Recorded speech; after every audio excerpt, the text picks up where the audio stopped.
Hello friends, welcome back to our channel Exam Buddy. Now let's do our assignment product design and development week 4th assignment 4th. So the first question is as per design guidelines for injection molding process, the minimum draft along the vertical faces must be kept as dash degree. So these are the options 0.3, 0.1, 0.75, 0.5. So let's check the answer of our first question. So question first, design guideline for injection molding draft at least 0.5 degree on all vertical faces. So the answer of our first question is D, 0.5. Now the second question is as per design guidelines for matching, if partial hole is unavoidable then ensure that at least dash of hole area should be within the material. So these are the option 50, 75, 25, 40%. So let's check the answer of second question. Question second, design guideline for machines. If partial hole is unavoidable, then ensure that at least 75% whole area should be within the material.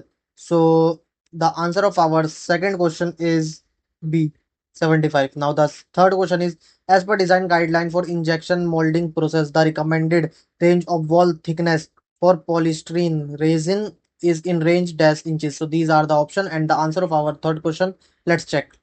Question third, recommended wall thickness by resin type polystyrene poly polystyrene 0.035, range 0.150.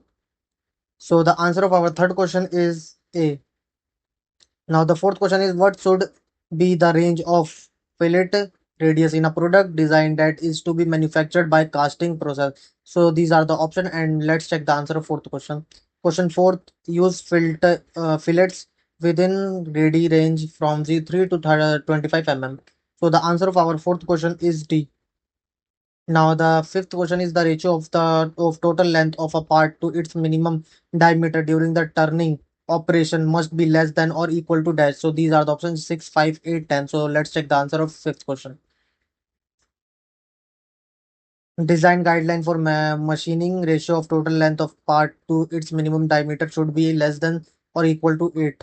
So the answer of our fifth question is 8. Now the sixth question is metal paddling chill is used during casting to improve the directional solidification and in order to promote the rate of cooling in thicker section. So true or false? So let's check the answer of sixth question. Question 6, use of metal paddling chills to increase the rate of cooling in thick region. So the answer of our sixth question is A, true. Now the seventh question is the presence of uniform cross section along the part design must be ensured during the casting majorly to avoid. So these are the option blue holes, hot spot and shrinkage, cold shut flash. So let's check the answer of seventh question. Question 7, design showing the importance of maintaining uniform cross section in casting to avoid hot spot and shrinkage cavities. So the answer of our seventh question is B. Now the eighth question is designed for manufacturing DFM and design for assembly DFA are concerned with the reduction of the overall production cost and reduction of product assembly cost respectively. These are the option true and false. So let's check the answer of eighth question. Question 8, design for assembly DFA concerned only with reducing product assembly cost, design for manufacturing concerned with reducing overall part production cost. So the answer of our eighth question is A, true.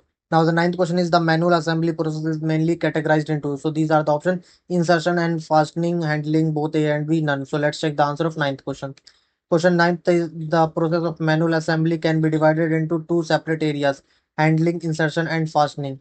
So the answer of our ninth question is C, both A and B. Now the tenth question is which of the following is are the basic step in rapid prototyping process. So these are the option and the answer of our tenth question. Let's check. Question 10. Create a CAD model of the design, convert the CAD model to STL format, slice the STL files into thin cross-sectional layer, construct the model one layer atop another, clean and finish the model. So the answer of our 10th question is D, all of these. Now submit your answer. Thank you friends for watching this video.